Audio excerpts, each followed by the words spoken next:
this is how you make a bird trap. So, I got 2 chopsticks, right? You can use regular sticks. I just grabbed chopsticks because they're easy to grab.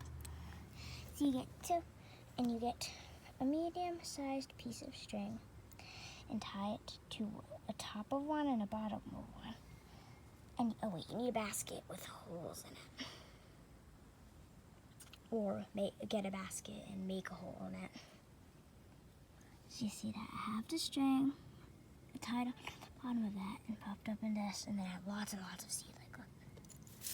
It's really bird heaven. Oh yeah, and this also probably will work on squirrels if you have squirrels. I really don't really want it to work on squirrels, but probably will. Oh yeah, this is how it works. Pretend bird. Bird. Trapped.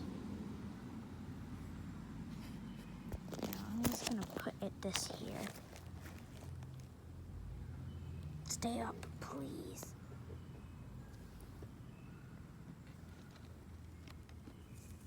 It's a little bit hard to get this top stick to stand up in the correct position. Good.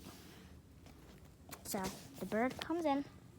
We'll most likely stand on that and get you captured.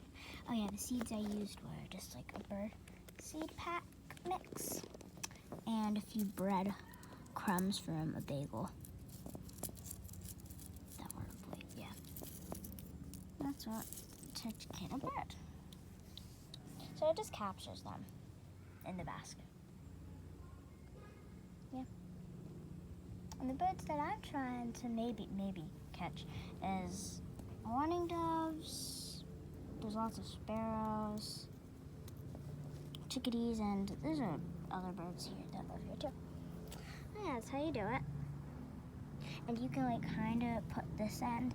If you want like a little bit in the dirt, don't do too much because then it won't close properly and your bird won't get trapped and it'll just be like, oh yeah, time to leave. But yeah, it can work with like kind of small birds, I think. Like this is kind of small. What did I like? I tried this one. This is kind of heavy, but it works. Just that catches the birds, and they can just eat all the food. Why? So yeah. Oh yeah, and the stuff I used was just regular string. Regular string and scissors to cut it. Yeah. That's how you make a bird trap trigger.